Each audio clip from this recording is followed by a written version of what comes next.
الفاتحة. أعوذ بالله رب العالمين الرحمن الرحيم مالك يوم الدين إياك نعبد وإياك نستعين اهدنا الصراط المستقيم صراط الذين أنعمت عليهم غير المغضوب عليهم ولا الضالين.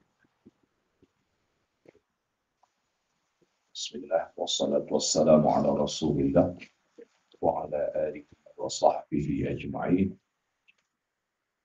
اللهم فقهنا في الدين وعلمنا التأويل ولا حول ولا قوة إلا بالله العلي العظيم. اشرح لي صدري ويسر لي أمري واحلل عقدة من لساني يفقهوا قولي. الحمد لله. Syukur kepada Allah Subhanahu wa taala. Pada pagi ini sekali lagi kita dipertemukan pada Allah untuk sama-sama kita menyambung kelas tafaqquh fikih kita berdasarkan pada kitab Al-Fiqhul Manhaji ala Madhhab Imam Syafi'i. Fikih yang ke-7 pada hari ini, halaman 179. Di mana ya? Nomor 5. Qala mu'allif rahimahullahu ta'ala wa nafa'ana bi'ulumihi fid darain amin ya rabbal alamin. Hari ini senang sikit suara ya. Semua batuk okey dah. Suara pula kurang. Tak apalah. Kita buat sekadar kemampuan. Okey, insya-Allah. Yang kelima. Okey, yang kelima. Perwakilan dalam pembayaran hutang. Macam mana tu? Di dari segi hukum hakam ni, sebelum ni kita telah bincang lantik dengan upah, status wakil, pengakuan wakil. Jadi yang kelimanya perwakilan dalam masalah pembayaran hutang. Baik. Apabila seorang pewakil mewakilkan seseorang untuk membayar hutangnya, wakil perlu melantik seorang saksi bagi menyaksikan pembayaran tersebut. Ini kerana wakil diperintahkan agar melakukan apa yang terbaik untuk kepentingan pewakil. Jadi syarat dianya dalam masalah pembayaran hutang ni, sebab benda yang besar, benda yang sangat besar berkaitan dengan hutang ni. Pertama sekali dengan orang, yang keduanya kita ni lah, masalah orang yang tak selesai hutang ni, nyawa dia, ruh dia tidak terangkat maknanya tidak diterima ruh dia. Sebab itulah ruh kita ni diterima di antaranya kita lunaskan hutang kita masa hidup. Dia orang yang berhutang ni masalah sebenarnya. Kita ni orang jenis hutang juga ni, apabila kematian kita, jadi ruh kita ni tidak diterima oleh Allah di antaranya sebab hutang. Ada satu hadis yang diceritakan sahabat ni dia meninggal di medan peperangan. Maknanya peperangan ni jihad lah. Kemudian Nabi kata ruh dia tidak diterima oleh Allah. Cuba kamu wahai sahabatku pergi ke rumah bini dia ataupun saudara dia, tanya dia ada tak dia hutang-hutang yang dia belum lunaskan. Jadi sahabat tanya, betul lah ada. Jadi lunaskan hutang itu, barulah ruh dia diterima oleh Allah. Maknanya orang jihad dah tu. Jihad ni tidak adalah amalan yang begitu hebat dia. Cuma apabila disebabkan hutang itu boleh menyebabkan ruh dia apabila dia mati tak sampai ke hadrat Allah. Tak terima lagi. Jadi kita tak tahulah macam mana ni. Hutang banyak sangat. Itulah. Kita kena tangguh. Hak si mati tu lah. Betul kan? Kita apabila berhutang mana-mana, kita kena pesan ke bini anak kita tu. Jangan kita sorok. Sebab apabila kita mati, kemudian kita tak bayar hutang. Maknanya roh kita tu tak sampai ke hadrat Allah. Hadis sebut tu.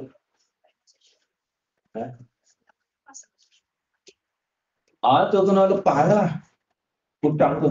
Dalam ayat Al-Quran dia ada tulis satu ayat yang paling panjang sekali ialah berkaitan dengan hutang.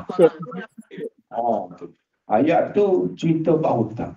Ya ayyuhalladzina amanu idza tadayantum bidainin ila ajalin musamma faktubu. Kalau berhutang kena catat. Jadi cerita bab hutang. Satu ayat saja tapi satu muka. Satu halaman, satu ayat. Ayat terpanjang di dalam Quran kita ni ialah ayat yang mengisahkan tentang hutang. Maknanya apa situ maksudnya? Hutang tu sangat penting kita kena lunaskan.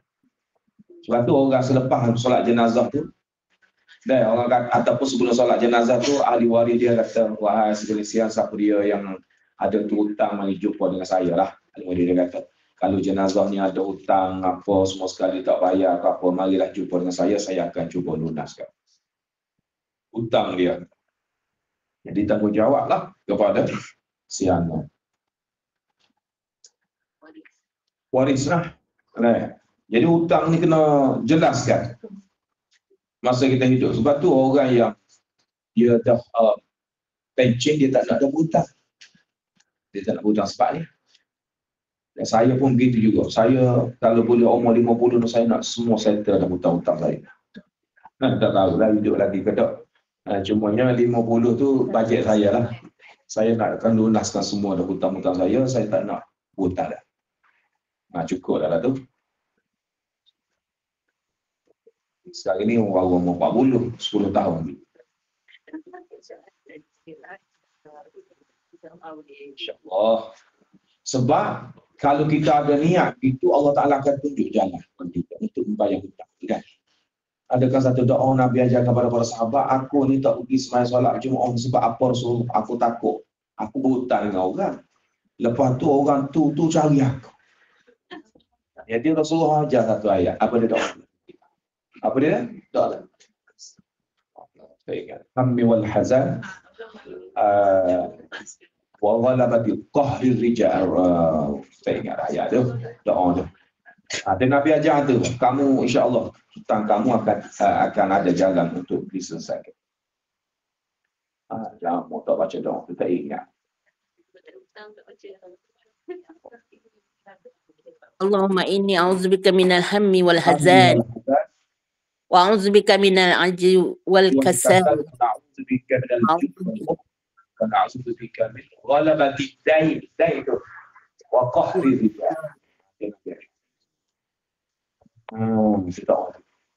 Allahumma inni a'udzubika minal hammi wal hazan baca wal kasal wa a'udzubika minal jubni wal bukhli. Jadi kalau kita ni sebagai wakil kepada pewakil kita ni orang tengok ejen untuk bagi amanah untuk membayar hutang. Kita bawa duit orang tu. Jadi kita kena ada saksi. Wakil kena ada saksi. Sebab apa? Sebab dia kata kerana diperintahkan agama lakukan yang terbaik untuk kepentingan pewakil. Maknanya ada saksi tu okey lah.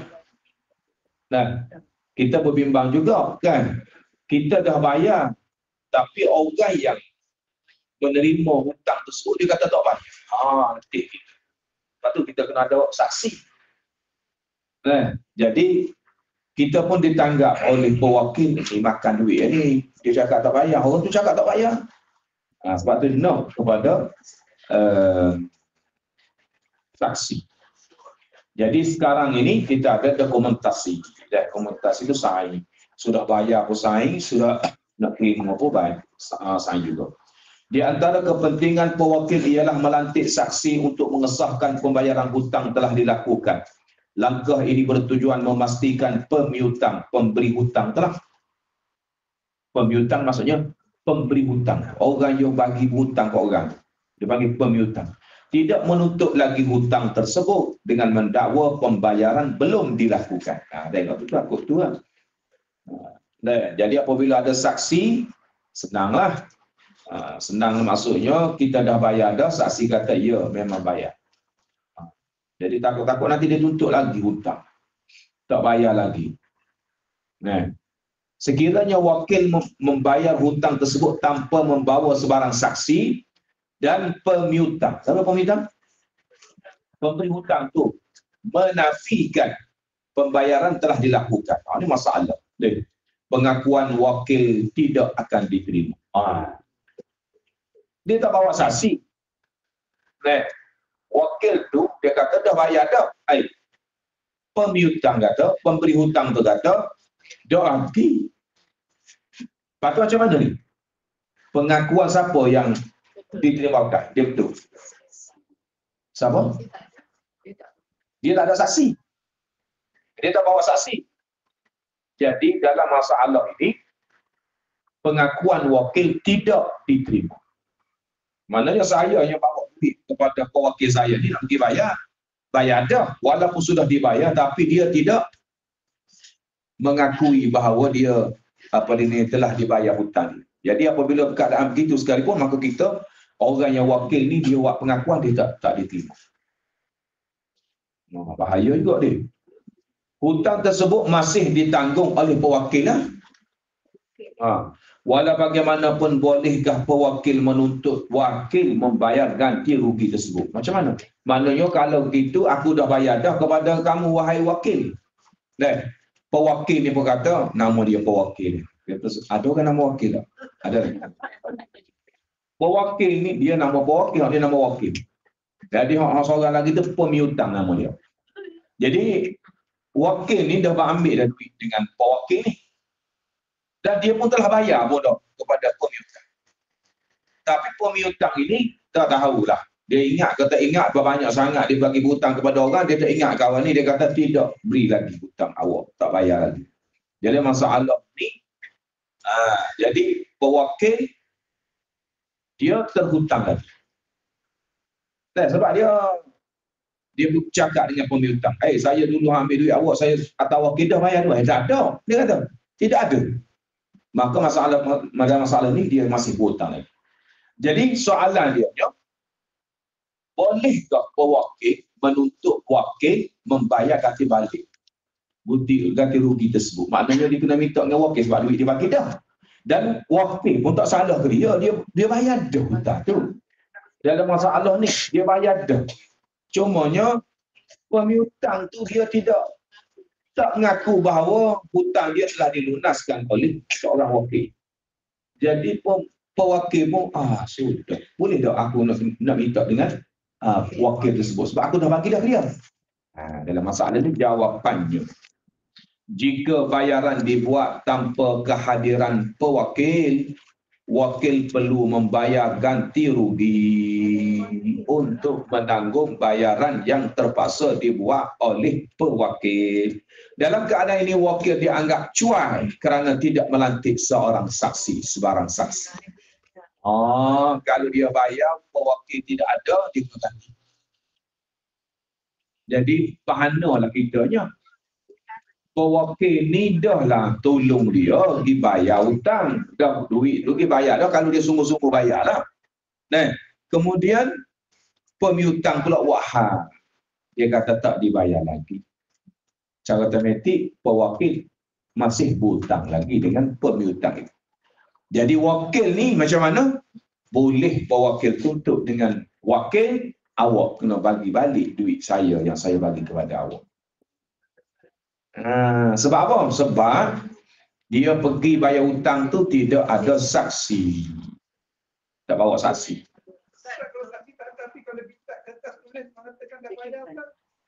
Macam mana? Dokumentasi ada. Dokumentasi ada tu tak ada masalah. Ada dokumentasi sebab tu dia suruh tulis faktubu. Kalau orang berhutang kata Allah apa? Ya ayyuhalladzina amanu idza tadayantum bidainin ila ajalin musamma faktubu. Kena tulis dah. Kalau dah ditulis, dia bersaing, kita bersaing tarikh pun ada. Tu tadi nak buat apa lah bagi kepada pemiutang ni, awak saing pada tarikh sekian saing. Ya, saing. Lepas tu tarikh bila? Ingat tak? Ingat betul bayar. Itu penting tak?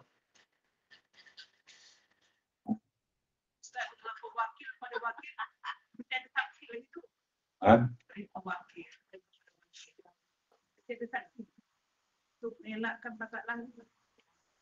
Tak, dia naknya wakil saja kena ada saksi bagi pihak dia, bagi pihak wakil untuk mengesahkan bayaran itu telah dibuat.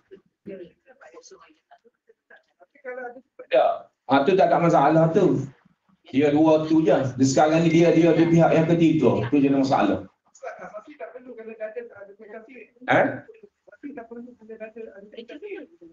Saksi tak perlu kalau ada?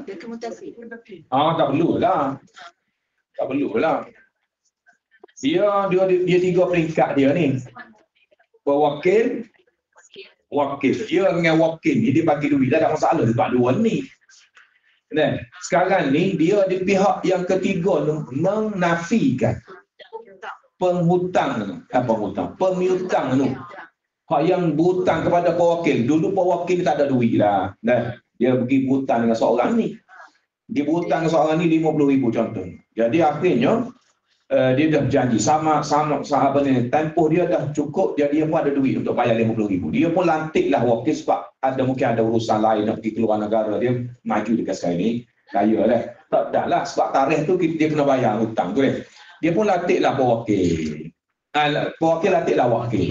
Wakil tu ambil duit dia 50,000 dibayar kepada pemiutang dengan tidak dihadiri oleh saksi dan juga tidak diikuti oleh pewakil. Kemudian dia pun balik daripada China, dia beli barang kan, kontainer 2 ke 3 kontainer, tudung apa semua sekali. Balik dia pun tanyalah pemiutang ni, hutang dah bayar tak ada sekian-sekian saya tak ada wakil. Dia kata tak ada. Sudahlah lah. Sama ada wakil ini pun ataupun pemiutang pembeli. Dan pewakil pun tanya wakil, wakil, saya macam mana hutang tu? Dah bayar dah? Dah bayar dah. Dah bayar dah? Lepas tu mana buktinya? Tak ada bukti apa, bayar dah. 50,000 dia seketu. Ada pesan ni lah, 50,000 tak banyak pesan ni. Ada makcik tu saya cerita dah. Dia bahaya tu maksud dia ni. Dia pergi di bank, dia bawa plastik ni, plastik kalau kita plastik orang kata. Ada pasal tu. Dia orang tak sangka tu. Kan orang biasanya orang ni bawa pergi rumah tu orang rebut. Dia bawa yang dalam ni, lepas tu dia letak ni plastik dalam tu, ambil duit 80,000 makcik ni. Dia orang kaya dulu, orang dia banyak tanah dulu kan. Jadi nak bayar ke apa tak tahulah. Pergi di bank. Maksudnya ni bawa bilik ni, orang tak sangka. Buat balik rumah, duit. Tengok. Kita kalau bawa beg, orang pun curiga lah tuan. Ini keluar daripada bank. Moci keluar daripada bank, bawa plastik beg ni. Orang tak sangka mana pula orang tua. Orang tua mana binti banyak. Beraya dia memang kaya dia ni. Jadi saya ingat lagi macam tu. Dia pun tunjuk, ni Allah banyaknya. Apa boleh? Dalam pesawat ni ya. Dulu dia ada 100. Sekarang ni buat dah kan? Dulu 500 ada. Sekarang ni tak ada dah. Warna apa? 500 ni. Saya pernah tengok lah. Jadi warna 500. Okey. Apa yang ada? Mana situasi itu? Dakwaan dia pun kata, macam mana awak pergi bayar betul ke dah ni? Dia tak dia kata dah bayar dah, saksi kata. Jadi tanya pemiutang tak bayar lagi. Jadi dalam situasi ini dia tak ada saksi, pewakil akan menuntut ganti rugi itu dengan wakil tadi. Jadi wakil kena bayar walau macam mana 50,000 lagi. Naik mahkamah lah, satu suku bahasa tu. Jadi yang pentingnya wakil ini kena bayar balik. Sebab apa silap dia tak bawa saksi. Jadi bahana nak pula ni. Bahana kepada wakil tu lah. Dia bawa resit apa?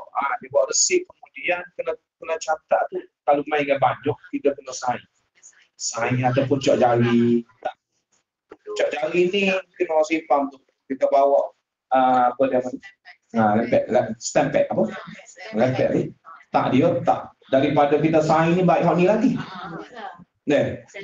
Jadi kalau lah benda tu melibatkan besar 10,000, 20,000, 30,000, 50,000 ke atas, jadi kena berhati-hati. Jadi kita dapat upah tak banyak, orang tu bagi upah kepada kita, kepada wakil ni untuk bayar hutang dia hanya RM50 ataupun RM100 sahaja.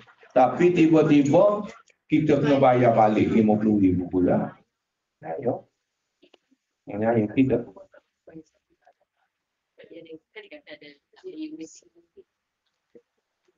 Jika pembayaran dilakukan dengan kehadiran pewakil, wakil mari juga.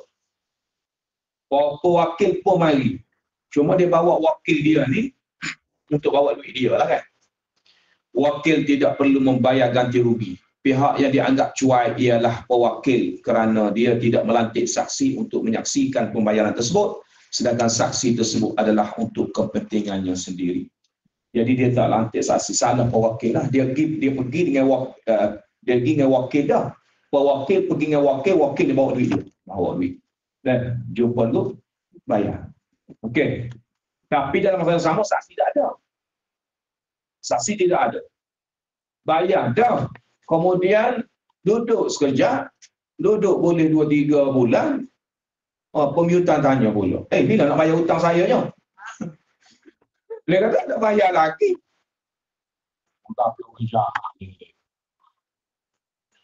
Tapi boleh jadi dia tak ingat. Dia ada bukti. Boleh kau transaksi RM50,000. Boleh. Telah sign je. Boleh RM50,000. Boleh hak limit dia kena buat besar lah. Tak berani saya buat limit kecil je. Bank saya. Takut orang ambil masuk ke boleh RM50,000 rugi. Saya buat berapa limit? RM5,000 je Pak. Kalau rugi, kalau orang masuk dalam bank saya, mau dia ambil saya RM5,000 ya Pak. Tapi kita boleh balik limit dia. Tak ada masalah. Ada limit dan off tadi kan? Ya. Tak boleh model tak boleh. Tak tahu lah. Allah Ta'ala alam. Tak tahu sangat saya. Rasa RM30,000 ikut limit. Cuba. Boleh. Untuk sehari kan maksudnya sehari. Mana yang sah pula bayar pula. Kita limit. Nak tanya ahli bank. Okey. Settle kan? Settle masalah tu tadi. Settle. Maksudnya, wakil mesti kena ada saksi untuk menyaksikan bahawa pembayaran hutang itu telah dibuat. Dilunaskan. Tapi kalau dia tak ambil saksi, orang tu mendakwa dia tidak dibayar hutang, pemiutang itu, maka saksi kena ganti. Buat saksi. Wakil kena ganti. Okey. Melainkan dia pergi dengan pewakil. Pewakil tu pun dia pergi, saksi pun dia tak bawa juga, akhirnya orang tu mendakwa dia kata dia tidak dibayar lagi hutang dia. Maka dalam masalah ni pewakil lah kena bertanggungjawab. Sebab apa? Pewakil cuai dalam masalah ni. Tadi masalah tadi pewakil tak hadir tadi, wakil yang cuai. Wakil tak boleh jadi saksi. Wakil tak boleh jadi saksi. Dia ejen dia kan. Dia mengurus hal ehwal duit dia, bawa duit dia apa semua sekali. Saksi lain. Wakil sebabnya dia akan perhatikan wakil dia. Bukan perhatikan atas saksi. Tapi dia boleh jadi saksi kan wakil tu? Boleh ke saksi? Dia boleh lah kalau dia sendiri yang bayar. Tak boleh. Tak boleh. Sebab dia asal daripada apa nama ni, wakil. Dia nak jangan menjawab jawatan wakil, dia menjawab jawatan saksi dia. Seolah-olah kita yang dengan dia pergi bayar. Saksi lain lah. Wakil.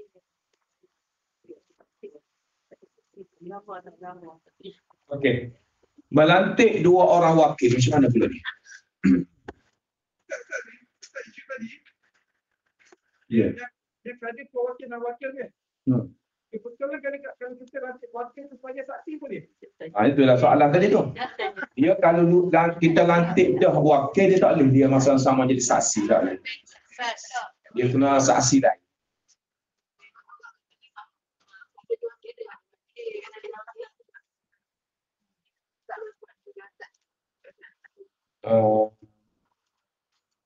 Kalau dalam masalah nikah, dia 2 orang saksi. 2 orang saksi ni. Itu lagi kalau saksi dah ramai lagi kemah lah dalam masalah ni. Kalau saksi seorang dah yang amanah apa semua sekali, dan kalau ada 2 orang lagi kemah lah. No, tapi saksi dia tak cerita saksi berapa orang. Saksi maknanya seorang ke, 2 orang ke, 3 orang ke, 4 orang ke.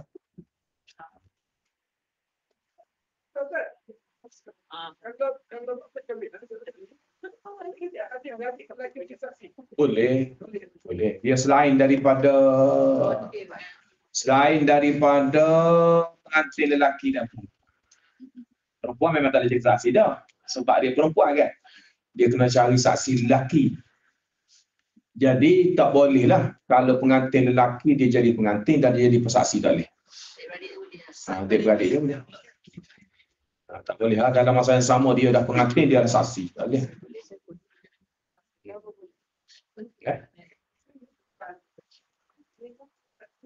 Jadi 2 orang saksi ni pula tanggungjawab dia. Saksi dia kena dia orang yang soleh, orang yang beriman, orang yang sembahyang. Apa dia saksi tu? Sebab apa? Dia mengesahkan daripada yang haram langsung jadi halal. Dia lah mengesahkan. Saksi tu imam macam saya tak kau dia. Itu saja ya. Dak akad saya tak mengesahkan apa-apa. Dia yang mengesahkan benda ni halal. Saksi tu waktu saksi nak jangan saksi fasik. Kita nak saksi yang sembahyang, saksi yang amal soleh. Sebab apa? Sebab dialah mengesahkan perkahwinan itu. Waalaikumsalam. Sama ada sah atau tidak.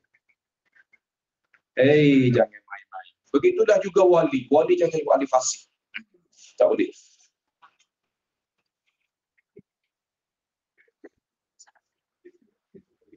Haji bolehlah jadi saksi. Haji nak jadi saksi boleh. Haji tidak. Isni dengan Aisyah saya akan ikut 2 pasangan. Isni satu, Aisyah boleh lah.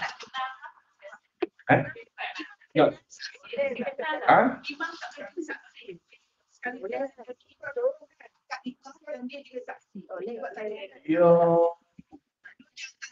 2 jawatan tu dia sebenarnya dia boleh. Tapi tak, dia ni hanya satu. Dia juga dia saksi, dia lah juga jadi juri. Dia tidak nak orang lain. Ada. Tapi haji nak boleh lah. Kita bagi 2 orang. Sebab nampak duduk semaya jemaah mau ada. Okey ya. Ini masalah kita tak tahu. Kalau kita cari orang lain, kita tak tahu dia semayang kata. Di Kuala Lumpur lah, di Selangor ni. Sebab tu saya tak yakin, sebab tu saya cari orang Tok Imam Tok Bila kita lalu lah. Sebab apa? Sebab mereka ni semayang dah. Tak ada masalah dalam sudut tu. Jadi kita pilih Tok Bila dengan Tok Imam kita jadi saksi 2 orang. Maknanya kita kenal kan. Dan sukar untuk kita menanyakan orang yang luar itu awak semayang kata. Tu orang tak tanya gitu.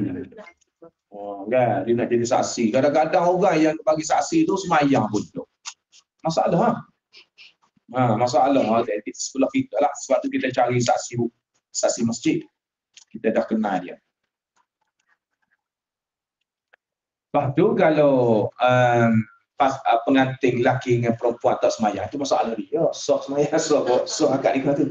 Masalah dia tak semayang. Tak boleh lah. Kena semayang lah dia tu. Dan sudut rukun ni besar lah. Dia saksi dengan wali. Wali lebih utama. wali, kemudian saksi. Lepas tu laki perempuan ijab kabul. Nampak tu lah. Melantik 2 orang wakil. Macam mana ni? Tadi 1 orang wakil. Sekiranya 2 orang dilantik untuk menjalankan sesuatu urusan, adakah setiap wakil yang dilantik berhak menjalankan urusan tersebut secara bersendirian? Boleh tak? Kalau dilantik 2 orang, saya lantik hajat 2 orang ni sebagai wakil saya. Adakah dia boleh menjalankan urusan yang dilantik itu, apa dia pewakil, bagi pihak pewakil itu dengan cara sendiri-sendiri. Saya buat gini, saya buat gini. Dan sama ada dia kena jalan dua-dua. Macam mana dia? Jika jika tertera dalam pelantikan bahawa masing-masing berhak menjalankan urusan tersebut secara berasingan, tindakan tersebut sah. Jadi payuh kalau kita nak suruh kita buat dalam perjanjian tu, nak suruh buat apa nama ni, asias apa ni peserta. Sepatutnya asias yang takut ni demam apa semua itu payuh ha. Pak ni demam nak buat, kena buat 2. Jadi kalaulah dia kata ada begitu sah. Selain itu, jika pelantikan mereka dilakukan secara berasingan dan bukan dalam satu lafaz kontrak akad, kedua-dua wakil berhak menjalankan urusan tersebut tanpa perlu merujuk kepada wakil yang seorang lagi. Bolehlah. Jika pelantikan dilakukan dalam satu lafaz kontrak, satu lafaz, satu akad maknanya, keadaan berikut perlu diperhatikan. Macam mana? Maknanya dua-dua ni, saya 2 orang ni menjadi wakil kepada saya untuk buat urusan ni. Contohnya, satu akad. Bukan akad seorang-seorang dah. Akad dua-dua dalam satu lafaz saja. Macam mana keadaan ini? Jika urusan tersebut membabitkan pertukaran harta seperti jual beli, penerimaan bayaran hutang, berkaitan dengan nikah, cerai yang membabitkan wang, kedua-dua wakil tidak boleh bertindak berasingan. Kena dua-dua. Kalau dia sebab dia angkat satu lafaz tadi kan?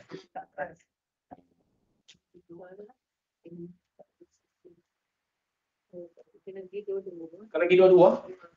Dalam masalah mana? Masalah bayar hutang, nikah kahwin, cerai, ni berkaitan dengan perkahwinan dan hak benda-benda berat ni, dia kena pergi dua-dua. Tak boleh seorang. Sekiranya sesuatu tindakan telah dilakukan daripada suatu pihak, ia perlu bergantung kepada kebenaran pihak yang satu lagi. Ini kerana kesemua urusan ini memerlukan mereka berfikir panjang. Pewakil pula telah bersetuju supaya perkara tersebut dilaksanakan berdasarkan fikiran mereka berdua dan bukan seorang sahaja. Apatah lagi jika mereka boleh bertemu. Oleh itu sebarang tindakan yang tidak merujuk kepada wakil kedua tidak sah kerana pewakil tidak membenarkannya. Sebab dia angkat satu lafaz tadi. Awak 2 orang ni pergi bayar hutang saya. Tak boleh pergi seorang lah. Kena pergi 2. Kena pergi 2. Tak boleh. Awak ni saya wakilkan kepada 2 orang ini, tolong pergi pinang anak muda orang tu untuk saya. Lagi dua-dua lah. Tak boleh pergi seorang lah. Masalah nak wakil, nak bercakap tu, bercakap lah. Siapa dia orang boleh bercakap. Okay. Jangan sampai kalau hasrat tuan dia tu. Pewakil tu saya ni datang makcik.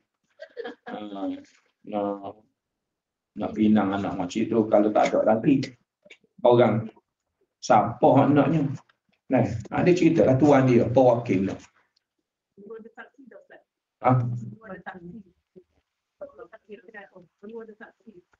Apa dia ni? Dia kata perlu lah wakil. Saksi memang dah. Kalau bayar hutang tu memang kena ada saksi. Ya. Sebab dia ni atas pelantikan wakil, bukan pelantikan saksi. Wakil kalau dalam masalah tu saya cerita dah kan, dia kena ada saksi. Pokok mana? Kalau bayar hutang.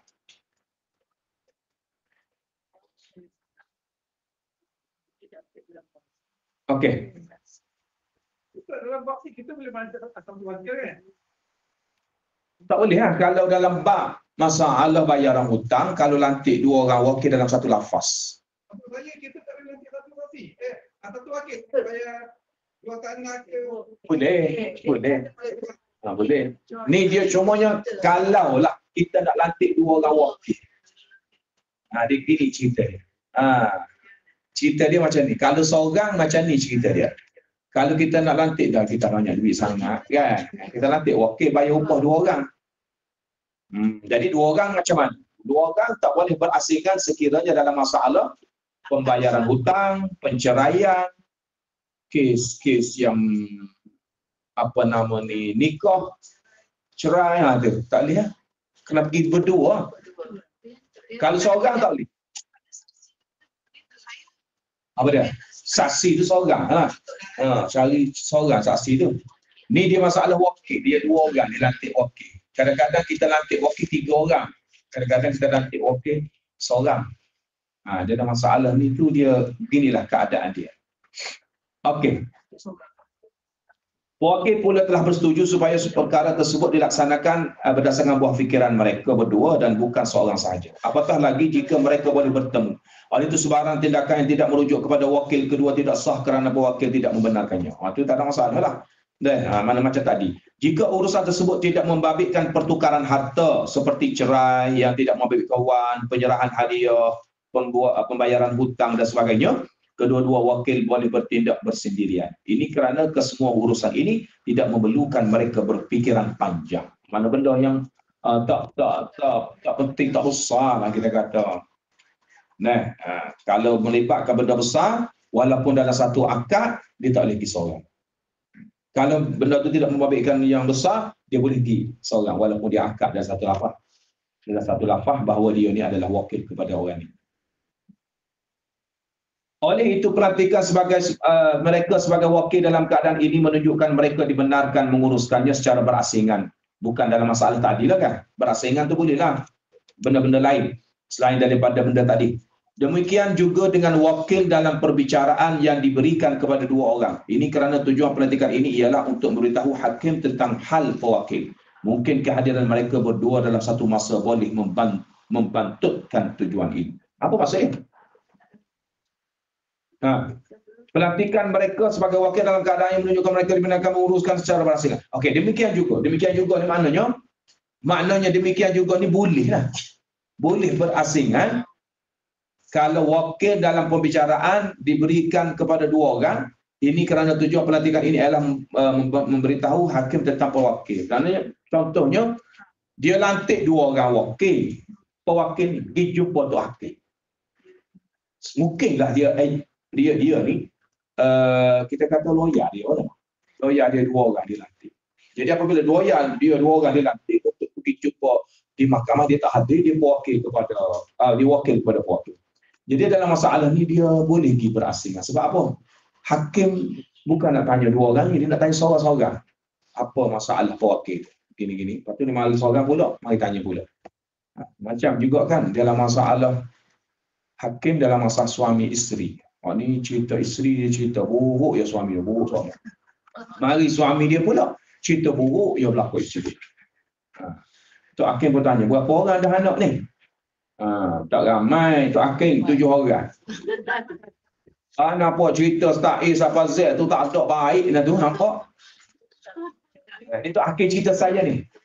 Ada seorang Tok hakim cerita saya. Dia kata ada masyarakat kita ni begitulah.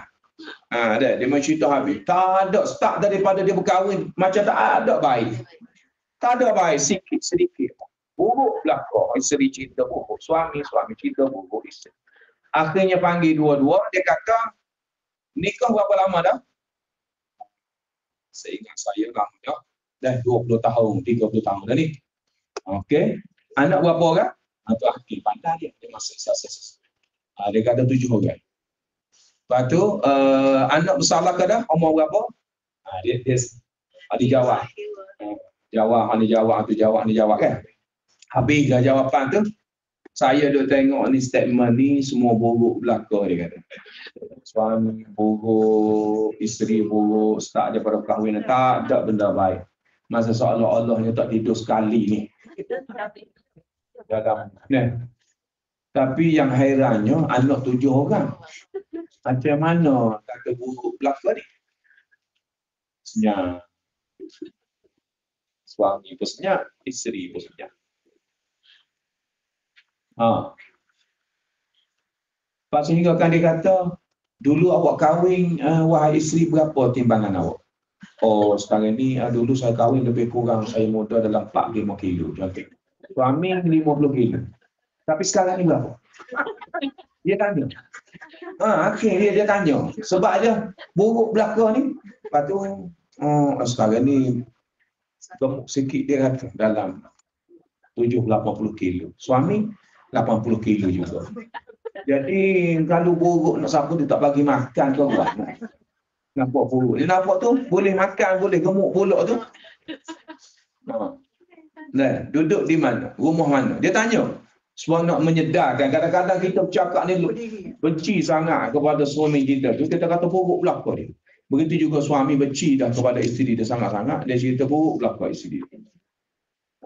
Jadi tak ada time-time hak baik. Dah seolah-olah gitulah. Akhirnya macam mana keputusan nak bercerai atau tidak tu akhirnya dia tanya. Dia kata kami tekad kita memang tak ada jodoh. Kami nak bercerai lah tu akhir. Okey lah Fah. Dia nak cerai juga nak kan? Kita nak dah tu hakim bukan dia nak halang dah. Dah tanya belakang dah molek dah nak cerai gadak ni. Nasihat tu pergi kaunseling dah. Habis kaunseling dah. Seling dah kan mahkamah ni biasa nak bercerai ni. Macam dia suruh pergi kaunseling dulu. Kaunseling. Okey habis dah tak boleh dah. Tak boleh juga. Anggaplah dia adalah jodoh dia setakat tu saja. Turun daripada lepas bercerai tu menangis, turun daripada tangga tanya pula di kaunter. Macam mana cara tak lucu? Nyakit orang perempuan, nyakit orang lelaki yang nak dia bercerai ni dia tanya pula macam mana cara ni. Saat ni baru lafaz cerai. Ada cerita ni. Menangis dia. Menangis apa dah kita setuju kan? Sama orang tak? Sama orang. Cuba lagi duduk di mahkamah nak tahu. Sama orang tadi. Sama orang. Yang lagi. Menangis ni orang lain maklumnya. Cuma dia nak cerai lah, nak cerai. Akhirnya menangis. Lepas cerai saja menangis. Menangis apa? Menangis tak tahu. Menangis sebab apa saya pun tak tahu. Menangis dia suka. Menangis dia sedih. Kita pun tak tanya. Tapi kalau orang akad nikah ni biasalah akad nikah tu lepas tu menangis. Bila kita tengok pasangan tu menangis suka lah kan. Saya pun saya tak menangis saya tak tahu. Akad nikah saya terimalah nikahnya dengan mas kahwin yang tersebut itu mana tak ada menangis apa saya. Tapi yang saya setakat ni tengok ramai sangat menangis. Saya tak tahu dia menangis hibah ke, dia menangis tinggal keluarga dia ke, ataupun dia menangis suka dapat isteri. Ataupun dia rasa berat tanggungjawab dia nak tanggung isteri ataupun suami. Saya tak pasti sebab saya tak alami itu. Nak tanya orang menangis. Tapi mertua pun nangis juga Ustaz. Sebab anak dia seolah-olah anak dia tak pelik umur dia.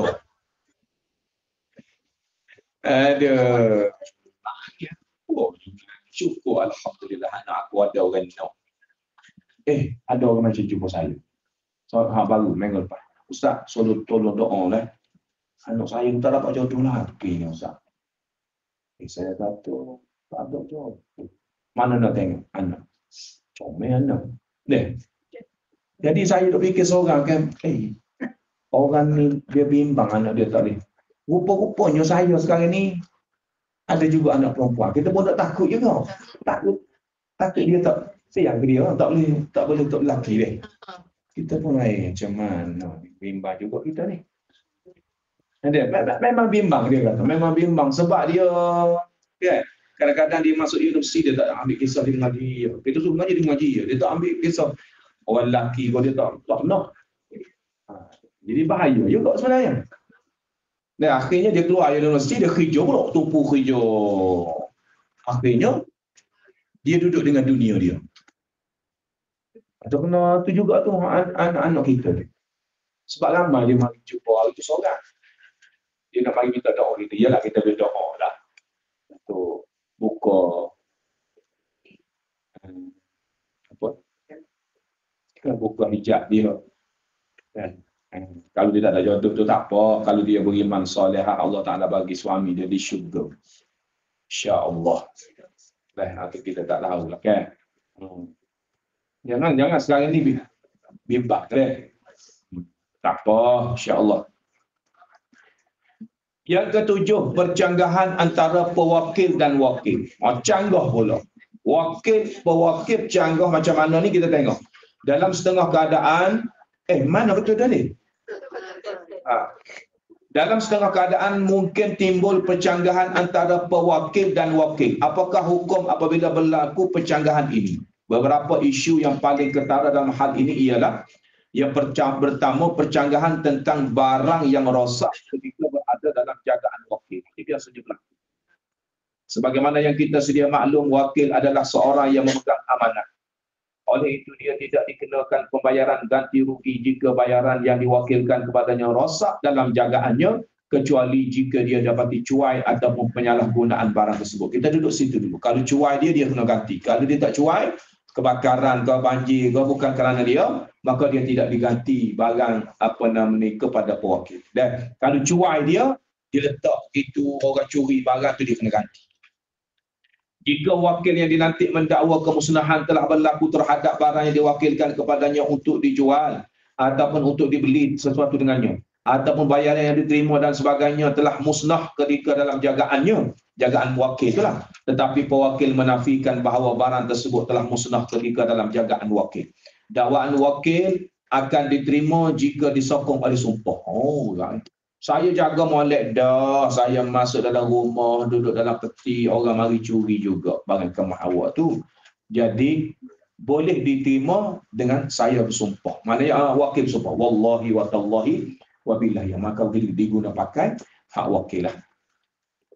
Alasannya wakil adalah seorang yang beramanah dan pada dasarnya dia tidak perlu membayar ganti rugi. Selain itu punca kerosakan sebenar untuk dibuktikan. Oleh itu wakil tidak boleh dipertanggungjawabkan dalam keadaan ini. Tak boleh kita nak suruh wakil bayar.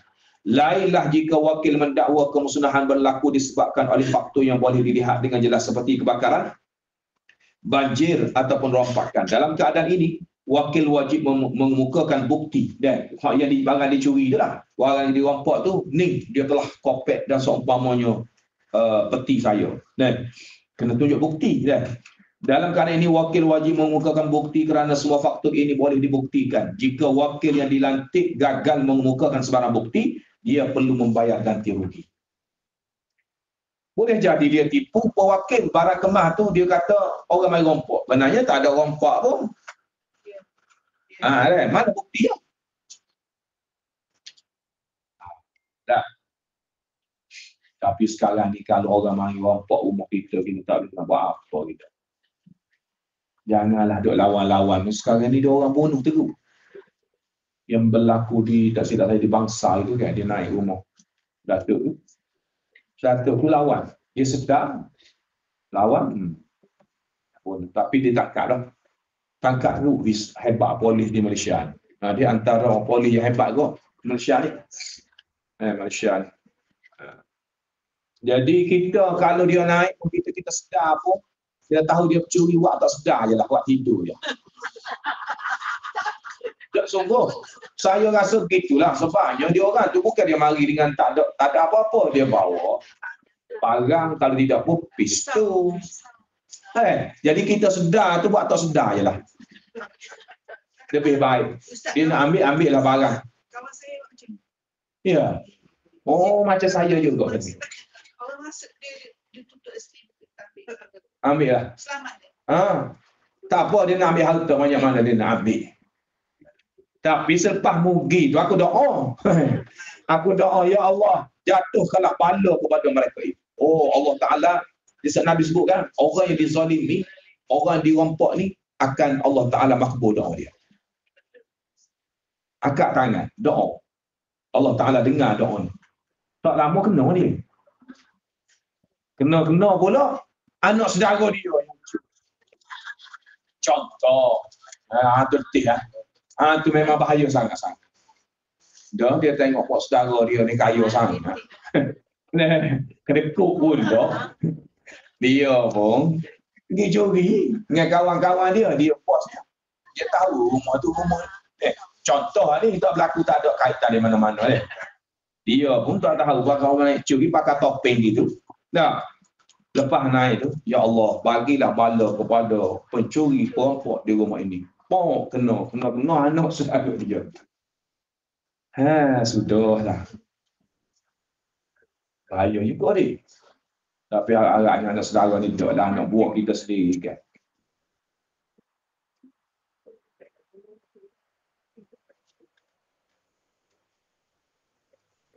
Okey.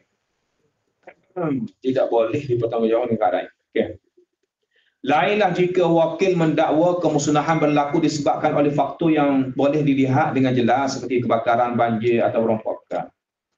Dalam keadaan ini wakil wajib mengumpulkan bukti kerana semua faktor ini boleh dibuktikan. Jika wakil dilantik gagal mengumpulkan sembarang bukti, dia perlu membayar gaji balik. Maknanya tak ada bukti, dia kena ganti balik.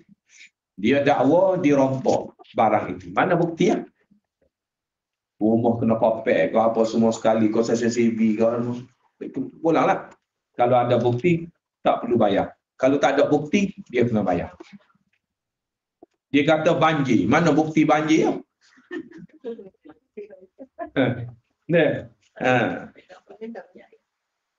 Kebakaran, mana bukti bakar? Dia kena tunjuk. Yang kedua, percanggahan tentang salah guna ataupun kecuaian. Biasanya salah guna dan kecuaian. Percanggahan di antara pewakil dan wakil ni. Jika kedua-dua pihak, pewakil dan wakil bersetuju bahawa kemusnahan telah berlaku, tetapi mereka berbeza pendapat sama ada telah berlaku salah laku ataupun tidak. Contohnya, pewakil mendakwa. Wakil melanggar syarat-syarat yang ditetapkan. Cuai, menjaga barang, menggunakannya untuk diri sendiri dan sebagainya yang boleh dianggap salah laku ataupun kecuaian. Jika wakil menafikannya, dia kata tak ada, saya guna baik barang awak, saya tak pernah guna, padahal dia guna contohnya. Dan wakil itu menafikan. Pengakuannya diterima jika disokong oleh sumpah juga. Sebab barang tu duduk dengan wakil. Tapi pewakil ni tak puas hati, dia kata awak telah langgar syarat, barang ni jangan awak guna, kereta ni awak jangan awak guna pergi mana-mana, tak ada apa semua sekali. Dia kata saya tak guna. Kalau dia kata macam tu, wakil kata macam tu, dia kena sumpah. Siapa nak sumpah ya Allah. Janganlah sumpah ni deh. Kita kadang-kadang dengan suami isteri, isteri kata, awak ada affair dengan orang lain. Isteri dia di rumah. Suami dia balik, awak ada affair dengan orang lain. Tak ada, wallahi tak ada. Padahal ada affair sungguh. Itu siap. Tu jenis suami yang ada iman sikit. Kalau isteri dia tekan, betul abang tak ada affair? Sumpah. Kalau suami jadi ada iman, dia tak ada sumpah. Mana betul lah perbuatan dia. Dia ada affair sungguh. Kalau suami tak ada iman, dia sumpah. Wallahi yang dia sungguh tak ada affair. Padahal hanya dia ada affair siap je. Jak lagi jatuhlah bala dia. Sumpah ni jangan main-main. Kalau Rumah ni akan lengkap detail kan. Cash ke awak tanggung dia heran? cash, sama ada dengan sakitnya, sama ada hilang hartanya, sama ada dia jadi gila, tak tahulah kan. Macam-macam lah. Ada, kena. Relax. Kalau betul-betul dia buat itu, dia sumpah dia kata dia tak buat, siap. Jangan main-main. Kita yang dah tahu tu. Allah Ta'ala Maha Berkuasa. Cash. Sebab tu Nabi tak nak bagi orang bersumpah. Jangan main-main bersumpah ni, tak ada nak bersumpah. Jangan bersumpah. Suami isteri kalau ada fair, cakap je. Ada fair, betul. Ataupun kawan, baru lagi dia. Sebab tu lah saya pun heran juga. Suami ni, dia kawan pun dengan perempuan, orang tak kawan dengan perempuan. Satu pejabat, boleh panggil satu ofis, dia tidak kawan. Kawan dia ni naik kereta sekali, pergi naik kereta sekali. Kawan dia boleh tak kawan itu. Kawan ni biasanya orang lelaki sama lelaki. Istilah kita sini yang sebut kawannya, sebab tu dia jadi rapat gitu tu. Kalau di Kelantan dia tak panggil kawan. Dia panggil gewe. Kalau orang lelaki kawan dengan orang perempuan tu dia tak panggil kawan. Dia panggil gewe. Walaupun dia tak ada apa-apa pun dia panggil gewe. Biasanya orang lelaki ni dia kawan dia sama lelaki. Begitu juga orang lelaki perempuan sama perempuan. Tapi istilah lelaki sekarang ni kawan tu. Kawan okey lah, okey kan. Anak saya kawan belakang. Jadi saya kata tak boleh. Saya bagi saya lah anak saya awak kawan perempuan jugalah. Nak kawan dengan lelaki orang tak kawan. Cuma classmate dia panggil. Classmate. Istilah.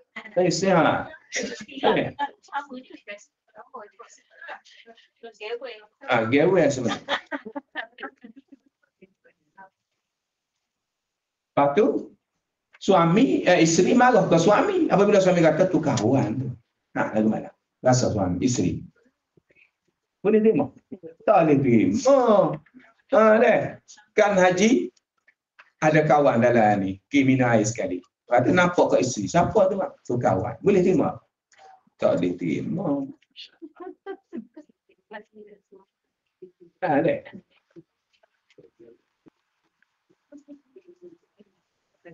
Kalau boleh terima bujuk. Dia lain penggunaan kita. Kalau seorang sama seorang tu apa sedap lah. Dia kena bawa kawan lain. Walaupun kawan lain dua orang tu pun. Okey lah sikit. Kena ada dua orang. Kalau kita seorang sama seorang ni, dia benda yang sangat penting tu. Perbincangannya sangat dalam. Okey. Habis. Percanggahan tentang pengurusan pula. Ini kita nak habiskan ni tajuk ni. Kita nak masuk paksaan pula. Ikrah. Paksaan. Contoh wakil mendakwa, dia telah menjual barang yang diwakilkannya kepadanya untuk dijual. Wakil mendakwa dia telah menjual barang yang diwakilkan kepadanya tu oleh pewakil tu untuk dijual. Tetapi pewakil menafikan. Contoh lain adalah wakil berkata, saya telah jual dan saya telah menerima bayaran tetapi bayaran tersebut musnah. Sementara pewakil pula mendakwa, anda telah jual tetapi anda belum menerima bayaran tersebut. Anda telah jual tetapi anda belum menerima bayaran tersebut. Bayaran baliklah. Pengakuan yang akan diterima adalah pengakuan wakil yang disokong oleh sumpah juga. Kerana tindakannya menjual dan menerima bayaran adalah dengan izin pewakil. Pada dasarnya orang yang mewakili memiliki hak menguruskan juga berhak untuk mengesahkan apa yang dilakukannya. Ada masalah ni wakil juga. Kata wakil, saya telah jual dan saya telah menerima bayaran. Tetapi bayaran tersebut musnah. Musnah ni sama ada terbakar, hilang daripada banjir, ataupun dicuri, dirompak. Sementara pewakil pula mendakwa. Dia kata musnah. Pewakil kata pula macam mana? Anda telah jual, tetapi anda belum menerima bayaran tersebut. Dia kata awak tak terima lagi, bukan musnah. Dalam masalah ni, wakil lah dia kena masuk. Banjir, kebakaran, rompak, dia kena ada bukti. Kalau orang rompak, kalau banjir, bakar kena ada bukti. Jadi dalam masalah ni, dia dikiti masalah dia. Wakil dia kata dia jual, dia bayar dah, dia jual dah. Duit boleh dah dengan dia. Cuma nak bawa kepada pewakil saya simpan tu musnah. Musnah tu tak tahu dah sebab apa. Boleh jadi terbakar, boleh jadi rompak, boleh jadi banjir. Jadi apa pewakil kata? Dia dakwa macam mana? Dia kata anda telah jual, ya saya tahu dah jual, tapi dia kata orang tu belum bayar lagi. Awak je kata musnahnya. Dia boleh jadi tak ingat bayar tak bayar. Banyak sangat wakil orang ni kan. Boleh jadi dia jadi wakil. Akhirnya macam mana dalam keadaan? Dia kena guna pakai hak wakil tu. Wakil tu dia kena susuli dengan sumpah. Payah juga nak jadi wakil ni deh. Pencanggahan tentang pemulangan pula. Macam mana? Apabila wakil mendakwa dia telah memulangkan perkara yang ada dalam jagaannya kepada pewakil. Contohnya dia mendakwa telah memulangkan barang yang diwakilkan untuk dijual ataupun bayaran yang diperolehi daripada barang yang dijual itu. Walau bagaimanapun pewakil menafikannya. Kes ini perlu diteliti terlebih dahulu. Berat juga dia. Dia wakil kepada kau. Ni orang ni jual barang. Dah dia pulang dah kau. Duit pun dah bayar dah kepada pewakil. Ataupun barang yang tidak dijual tu dia pulang dah kepada pewakil tersebut. Jadi pewakil menafikan. Awak tak pulang lagi. Awak tak bayar lagi hasil daripada jualan tu. Tu macam mana? Dia kena tengok keadaan ini. Beberapa keadaan. Dia kata jika wakil yang dilantik tidak dijanjikan upah, pengakuan yang diterima adalah pengakuan wakil berserta sumpahnya wakil. Dia wakil kepada seorang ni tak ada pun bayar upah apa-apa. Jadi apabila gitu dia nafi pula. Sedangkan wakil kata saya dah bagi dah duit tu. Hak yang dah kita jual barang tu, awak wakil kepada saya suruh jual barang tu dah. Saya bagi kepada awak wahai pewakil. Pewakil kata tidak, tak pernah pun. Mana ada? Sudah. Jadi dalam masalah ni, siapa yang diguna pakai? Wakil. Pengakuan wakil dengan sumpahnya kalaulah dia tak bayar upah. Kalau dia tak bayar upah. Siapa tak bayar upah? Pewakil tu tak bayar upah kepada wakil. Dia suruh wakil saja. Boleh. Ini kerana dia menerima barang tersebut hanya untuk kepentingan pemiliknya sahaja. Tak, pemiliknya maknanya pewakil tu lah. Oleh itu pengakuannya diterima. Maknanya ni masalah ni wakil diterima pengakuan dia berserta dengan sumpah. Jika wakil yang dilantik dijanjikan upah sekian. Dalam keadaan ini ada dua pandangan. Pendapat pertama mengatakan pendapat ulama ni, pengakuannya tidak diterima kerana dia menerima bayaran untuk kepentingan dirinya sendiri. Maknanya dia kena ganti dalam masalah ni. Dan yang kedua, pendapat yang kedua pula mengatakan pengakuan yang diterima kerana upah yang diperolehi adalah berdasarkan kerjanya, bukan berdasarkan bayaran yang diterima bagi pihak pewakil.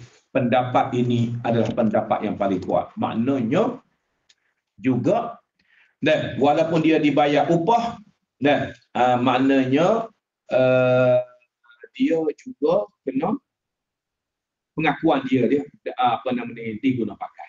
Iaitu seperti pengakuan siapa? Wakil. Makna pendapat yang paling kuat ni ramai dari majoriti ulama mengatakan begitu. Maknanya kalau tercanggah wakil dengan pewakil pulang tak pulang tu kena guna pengakuan dia. Tak boleh nak kira pengakuan wakil. Awak tak bayar lagi pewakil kata.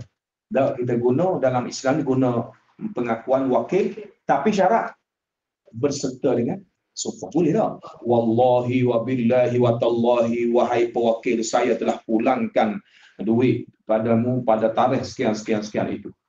Kalau orang ada niat nipu je Ustaz. Niat nipu. Patut dia sumpah. Itu bahaya. Sebab itulah saya sebut tadi. Saya kata dia tadi kan, awak ada fair tak? Suami dia kata. Apa isteri dia kata? Ini pasal lagi. Sama Sama sebab dia mainkan sumpah ni dalam mahkamah saja.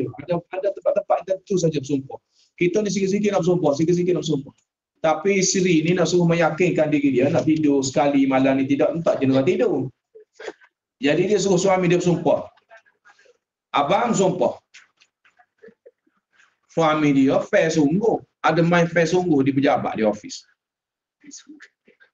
Jadi dia ni nak meyakinkan isteri dia, wallahi ya, saya tidak ada main fair apa-apa. Awak seorang yang saya sayang. Hinggalah ke jannah dia. Setiap orang lelaki ni bahaya juga dia. Orang lelaki ni kalau mulut manis lah mulut dia. Dia kata wallahi wa billahi, kalau saya tipu Allah Ta'ala jatuh bala kepada saya. Ni orang tak beriman lah ni. Dia cerita. Akhirnya jak lagi jatuh. Tunggu masa. Walaupun kita tak buat, jangan sumpah juga. Dan suami isteri jangan duk main-main dengan sumpah gitu. Nah, jangan walaupun suami kita buat atau tak buat, jangan duk suruh suami kita bersumpah. Sumpah ni bukan main-mainan. Sumpah sebut nama Allah, wallahi wa tallahi wa billahi, maka benda tu akan berlaku tu. Walaupun kita apa namanya tak buat ke jangan bersumpah. Sekarang orang sekarang di mahkamah pun dia berani sumpah.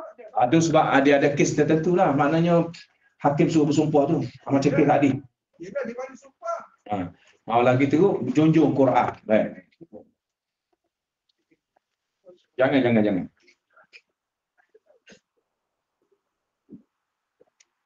Percanggahan tentang ciri-ciri perwakilan. Nah tadi percanggahan tentang pelantikan. Mana ni?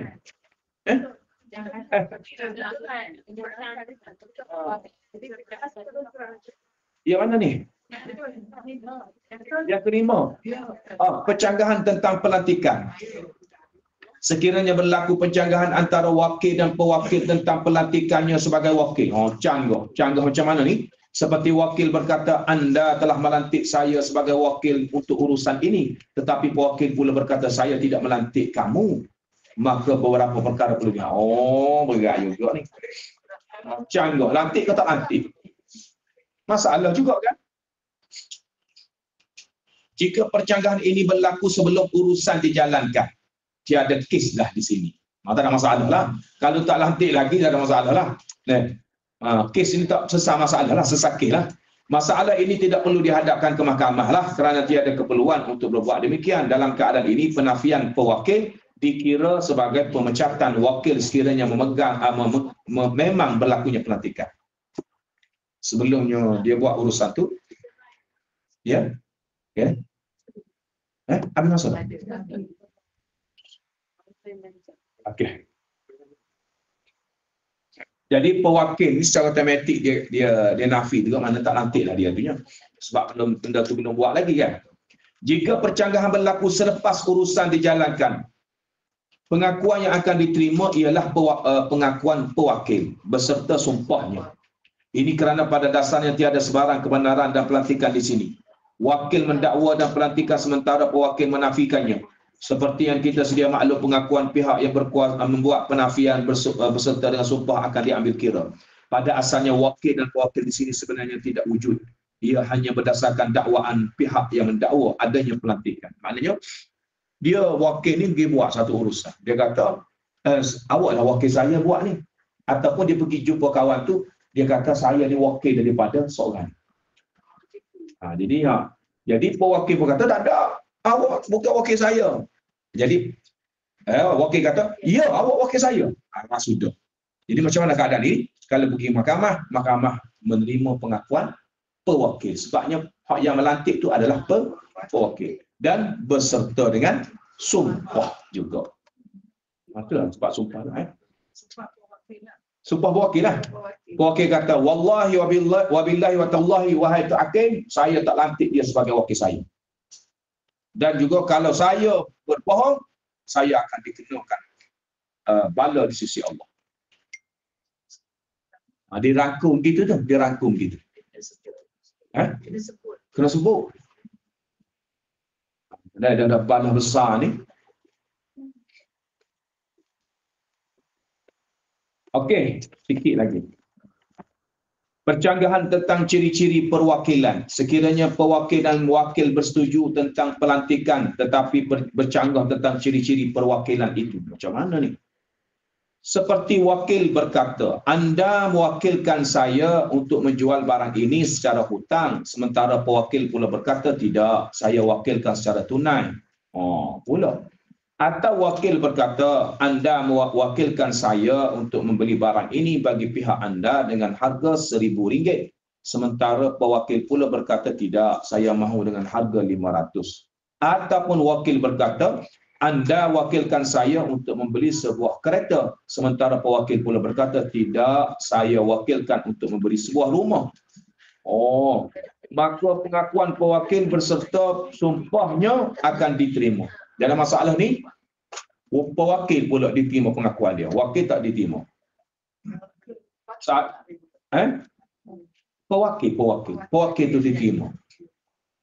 Pewakil diterima. Kerana dia lebih tahu kebenaran yang diberikannya dan dia lebih tahu apa yang dikatakannya. Disuruh pergi beli rumah, pergi beli kereta. Apa pasal? Jadi, wakil kata, tak, tuan ada sebut suruh beli rumah. Akhir, kata akhir tu. Kata pewakil kata, tak ada akhir pun saya suruh beli rumah, bukan beli kereta. Jadi, pewakil lah kena buat pengakuan. Dan berserta dengan sumpah. Baik, habis. Sikit lagi, penamatan kontrak wakalah. Yang kena masuk ikrah ni kan, ikrah. Sedap lagi ni ikrah nak habis dah ni. Ikrah pula. Kontrak wakalah ataupun berakhir melalui proses perwakalah seperti berikut, pembatalan. Macam mana wakalah ni dia penamatan dia macam ni, macam mana? Kita tak nak dah jadi wakil, kan tak nak jadi pewakil dah kepada dia, macam mana keadaan dia?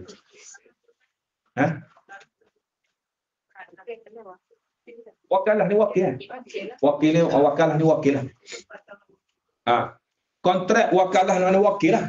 Saya wakil kepada seorang-seorang. Awak wakil lah saya. Dah. Kontrak wakalah adalah kontrak yang bersifat jaiz, yang boleh diteruskan ataupun boleh dibatalkan oleh kedua-dua pihak. Maksudnya pewakil boleh membatalkan kontrak ini ataupun memecatkan wakil pada bila-bila masa yang dikehendaki. Mungkin kerana dia merasa wakil perlu dipecat demi kepentingannya, ataupun wakil lain diperlu dia lantik. Ini kerana pelantikan sebagai wakil adalah tanda keizinan untuk menguruskan hak miliknya. Oleh itu dia berhak menarik balik pelantikan ini pada bila-bila masa. Maknanya tak apa. Pewakil dia kata awak tak payah jadi wakil saya lah. Saya pun nak lantik orang lain. Tak ada kata apalah. Dalam masa yang sama wakil juga berhak membatalkan pelantikan dan menarik diri daripada menguruskan harta pewakil dengan bila-bila masa. Pada bila-bila masa. Mungkin dengan alasan ini tidak berkesempatan untuk menjalankan urusan yang diwakilkan kepadanya atau pelantikan tersebut tidak sesuai dengan kepentingannya. Jika wakil diwajibkan kekal dengan kontrak ini, sudah tentu ia akan membebankannya. Maknanya wakil pun boleh juga tarik diri, membatalkan dia itu sebagai wakil kepada seseorang bila-bila masa. Tak payahlah pembatalan ni. Pembatalan saya tak nak dah jadi wakil awak lantik orang lain lah. Boleh. Kebenaran untuk membatalkan kontrak ini diberikan kepada wakil yang diupah dan yang tidak diupah. Tak kira lah. Boleh berlaku. Diupah ke wakil yang telah diupah oleh pewakil ataupun yang tidak diupah. Maknanya kita tarik balik. Wakil pun boleh buat pembatalan. Pewakil pun boleh buat pembatalan. Tak ada masalah. Atas dasar ini apabila pewakil memecat wakil, kontrak tersebut dianggap telah tamat. Pemecatan ini boleh berlaku apabila pewakil berkata, saya batalkan pelantikan anda sebagai wakil, ataupun saya keluarkan anda daripada pelantikan ini, ataupun saya pecat wakil saya daripada menguruskan urusan ini, ataupun pewakil berkata, pewakil menghantar seorang untuk beritahu tentang pembatalan ini, ataupun dia menulis surat tentang pemecatan ataupun sebagainya. Tulis surat ataupun tulis mesej biar awak tak jadi lagi wakil kepada saya. Sekarang ni mesej deh, WhatsApp . Setelah pewakil memecat wakilnya, pemecatan tersebut berkuat kuasa serta-merta dan wakil tidak lagi diberi kebenaran untuk menguruskan perkara yang diwakilkan sebelum ini. Ini berlaku sama ada wakil hadir ketika pemecatan tersebut ataupun tidak hadir. Dan sama ada dia menerima berita pemecatannya ataupun tidak. Ataupun dia cakap kepada Haji Salmah, saya pecat dah dia tu. Nama apa? Hajah Zainab. Awak tu cakap dia. Pecat ada apa? Habis . Ini kerana pemecatan bermakna pembatalan kontrak yang sedia ada. Proses ini tidak memerlukan persetujuan pihak yang dipecat dan tidak tertakluk kepada pengetahuannya. Maknanya tak apa. Dia kata saya tak setuju awak pecat saya. Tak, dia secara otomatik pecat juga. Walaupun dia tak setuju ke. Begitu juga pewakil. Pewakil kata saya tak nak dah jadi wakil awak. Tak boleh. Kita dah janji dah awak jadi wakil saya. Dah, secara otomatik dia akan terbakar. Dia tidak boleh nak halang orang nak menjadi wakil ataupun pewakil nak mencari wakil yang lain, dia tidak menjadi halang kepada dia. Semua urusan yang dijalankan selepas pemecatan tersebut walaupun tidak dimaklumkan dianggap tidak sah. Kalau dia jalan juga tak sah lah.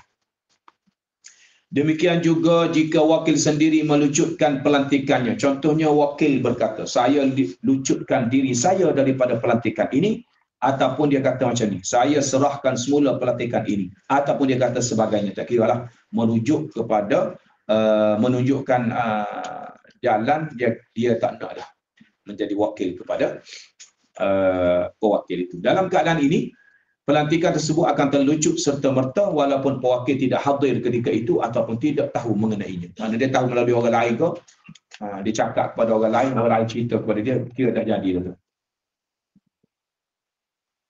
Salah satu pihak hilang kelayakan. Macam mana ni?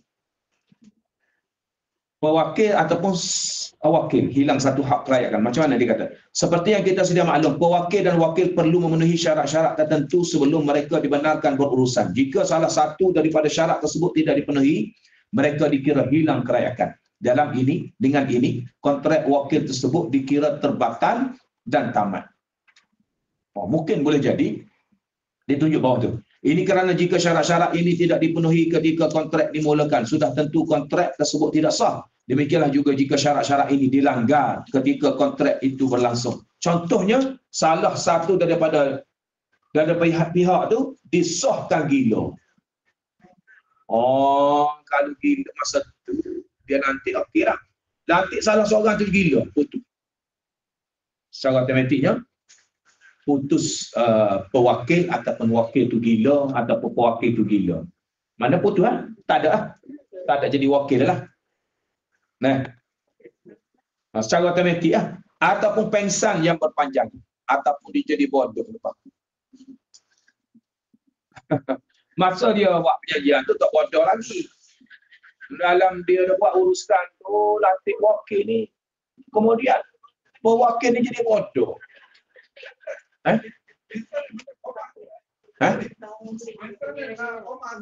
Yang mana? Pensan ni koma lah, bukan pensan sekejap. Jatuh tu. Saya pensan tadi, ya. Lama mana? Tak sampai seminit. Tak kira tu. Pensan yang lama. Koma. Tak sedar. Koma lah. Bodoh ni maknanya selepas buat urusan tu, perjanjian tu tak bodoh lagi. Dalam buat urusan tu nak beli, tiba-tiba dengan wakil je bodoh. Bukan bodoh, orang sebut bodoh. Tak, dia jadi bodoh. Bodoh ni apa ada? Bodoh ni disebab boleh jadi dia hilang akal dia. Boleh jadi ingat tak ingat. Ni tahik kemas ni. Dia jadi bodoh dah. Boleh jadi orang tua yang nyanyuk tu, dia termasuk juga tu, dalam safih tu. Orang tua yang nyanyuk. Nyanyuk tu, dia termasuk juga tu dalam bodoh tu, dia tengok kira tu. Sebabnya dulu dia tak nyanyuk. Lama-lama jadi nyanyi. Dia boleh panggil? Ada dia penyakit dia panggil ni, nyanyuk. Ada tak nak suruh sembuh penyakit nyanyuk? Tak ada Ada. Macam mana cara TG?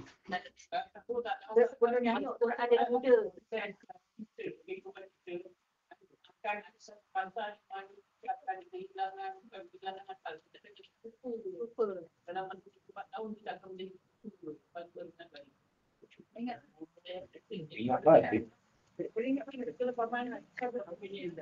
Ya. Tapi saya sebut ulama sebut kan, kita kalau nak berubat dia kena berubat sekarang ni. Jangan berubat masa dia dah kena nyanyuk baru kita nak berubat. Tak boleh lah. Dia tak ada ubat dah. Melainkan kita kena berubat masa kita tak nyanyuk. Macam mana ubat dia? Baca Quran dia banyak. Kata ulama kan? Dia kata apa? Dia tafsir surah apa? Ya Allah Rabbi, tafsir surah Wattini wazzaitun wa turi sinina wa hadzal baladil amin. Laqad khalaqnal insana fi ahsani taqwim. Thumma radadnahu asfala safilin illa alladhina amanu wa 'amilus shalihat. Sama tafsir kata apa? Illa alladhi kata setengah ulama Sebab apa? Sebab apa dia kata thumma radadnahu asfala safilin. Sampai satu ketika manusia ni Allah Taala buat ciptaan yang baik, rupa comel, elok semua sekali, perempuan comel, laki comel. Sampai satu masa thumma radadnahu asfala safilin. Sampai masanya dia akan jadi tua, bangkok. Manusia ni tak comel lah.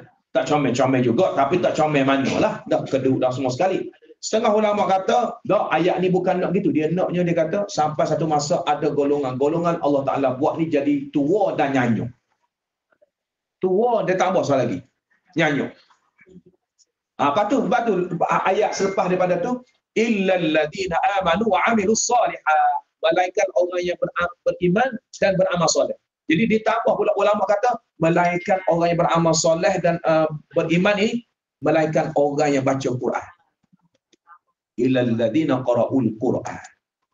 Dan orang yang amal soleh ni dia baca Quran dia ni kan. Tapi kalau dia dalam hidup dia sentiasa baca Quran, Allah Taala pelihara otak dia, Allah Taala pelihara mata dia, Allah Taala pelihara telinga dia.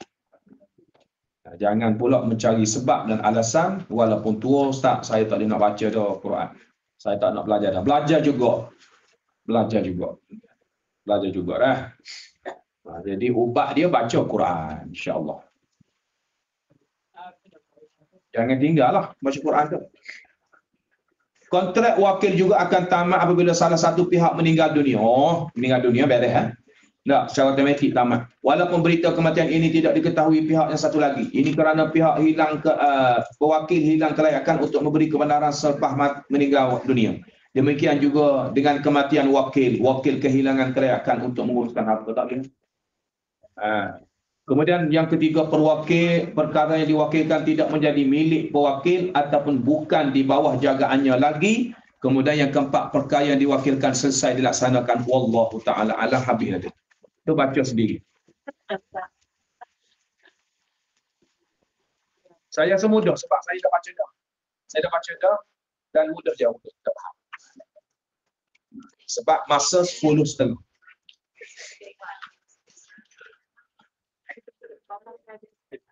Kemudian minggu depan kalau tak faham tanya saya deh. Hak muka surat nombor 3 dengan nombor 4 saya faham dulu. Insya-Allah. Dia sebab dia siap bagi contoh apa semua sekali.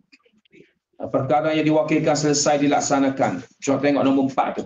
Apabila wakil selesai menjalankan urusan seperti yang diizinkan dan diwakilkan oleh pewakil, kontrak tersebut dikira telah tamat. Maknanya apabila selesai saja kerjaan tu tamat dah. Contohnya pewakil menyerahkan kepada wakil untuk menjual rumahnya lalu wakil berjaya menjualnya. Begitu juga jika wakil dilantik untuk membeli suatu barang dan kemudian dia berjaya membelinya. Lepas beli habis dah. Serah barang beres. Demikian juga sekiranya wakil dilantik untuk mengahwinkan seorang. Ni. Demikian juga sekiranya wakil dilantik untuk mengahwinkan seseorang dan perkahwinan tersebut diterima oleh wali perempuan. Begitulah seterusnya kerana perkara yang diwakilkan sudah tidak lagi wujud dan tidak perlu lagi diuruskan selepas dia sudah akad nikah juga selesai lah. Ada dalam wakil dianya. Dan awak wali tu kata, ustaz, saya wakil kau ustaz lah akad nikah anak saya. Okey, saya akad. Selepas saya akad saja, dan dia pun jawab, dan saya terima nikahnya. Habis dah saya. Wakil saya habis kat tu lah. Tamat dah lah. Wallahu ta'ala a'lam. Muka surat 1719 paksaan, iaitu ikrah. Ikrah ni apa maksudnya ni? Nanti kita akan bincang pada pertemuan yang akan datang.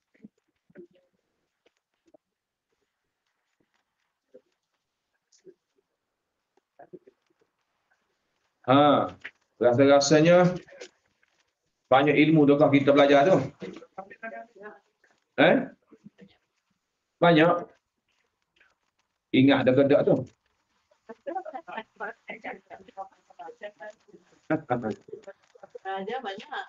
Belajar banyak deh. InsyaAllah. Wallahu ta'ala alam. Mudah-mudahan Allah Ta'ala bagi ingatlah kepada kita dan juga dapat beramal apa yang kita belajar. A'udzubillahi minasyaitonir rajim. Bismillahirrahmanirrahim. Allahumma ja'al jam'ana hadha jam'an marhuman وتفرقنا من بعده تفرقا معصوما ربنا آتنا في الدنيا حسنة وفي الآخرة حسنة وقنا عذاب النار صلى الله على سيدنا محمد وعلى آله وصحبه وسلم والحمد لله رب العالمين تقبل الله منا ومنكم